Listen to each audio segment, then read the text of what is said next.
হাতে ছিল নতুন কাপড়, মনে ছিল প্রিয়জনদের সঙ্গে ঈদ করার অদম্য আনন্দ। রাজধানী ছেড়ে নারীর টানে রংপুরের পথে রওনা হয়েছিলেন মমিনুল ও শিউলি। কিন্তু বগুড়ার শেরপুর পৌঁছতেই সব স্বপ্ন চুরমার হয়ে গেল।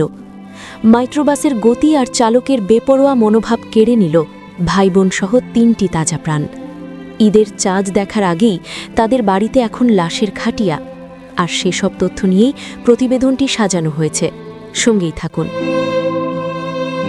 বুধবার সকাল 7:30টা ঢাকা বগুড়া মহাসড়কে তখন নারীর টানে বাড়ি ফেরা মানুষের ভিড়। ঢাকা থেকে রংপুরগামী একটি মাইক্রোবাসের চালক সহ ছিলেন 15 জন যাত্রী। প্রত্যক্ষদর্শীরা জানান, গাড়িটি অত্যন্ত দ্রুত গতিতে চলছিল।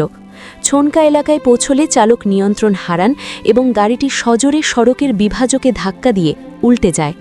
মুহূর্তেই রণক্ষেত্রে পরিণত হয় মহাসড়ক। এই দুর্ঘটনায় প্রাণ হারিয়েছেন রংপুরের কাউনিয়া উপজেলার মমিনুল ইসলাম এবং তার বোন শিউলি বেগম। একই সঙ্গে না ফেরার দেশে চলে গেছে 15 বছরের কিশোরী তায়েবা। ঘটনাস্থলেই একজনের মৃত্যু হয়, আর বগুড়ার শহীদ জিয়াউর রহমান মেডিকেল কলেজ হাসপাতালে নেওয়ার পর মৃত্যুর কোলে ঢলে পড়েন আরও 2 জন। মমিনুল ও শিউলির পরিবার আজ স্তব্ধ। যাদের বরণ করার প্রস্তুতি চলছিল, তাদের নিথর দেহ এখন গ্রামের পথে। শেরপুর ফায়ার সার্ভিসের কর্মকর্তা বখতিয়ার উদ্দিন জানান, খবর পেয়ে দ্রুত ঘটনাস্থলে গিয়ে তারা আহতদের উদ্ধার করেন। তবে দুর্ঘটনার পরপরই কৌশলে পালিয়ে যান মাইক্রোবাসের চালক।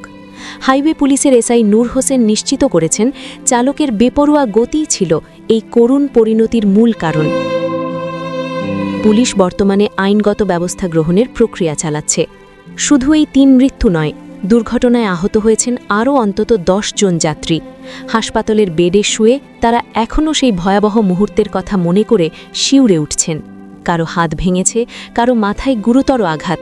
তাদের ঈদ এখন কাটবে হাসপাতালের সাদা চাদরে, যন্ত্রণার সঙ্গে লড়াই করে। প্রতিবার ঈদের আগে আমরা সতর্ক করি, গতি কমানোর কথা বলি, কিন্তু সড়কের এই রক্তক্ষয়ী খেলা কি থামবে না? মুমিনুল শিউলিদের মতো আর কতজনকে ঈদের দিনের সাদা কাফনে মোড়াতে হবে? চালকদের এই বেপরোয়া মনোভাবের দায় নেবে কে? শোকার্ত পরিবারের জন্য রইল আমাদের গভীর সমবেদনা। আপনার যাত্রা নিরাপদ হোক। খবরের সব আপডেট পেতে আমাদের সাথেই থাকুন। ধন্যবাদ।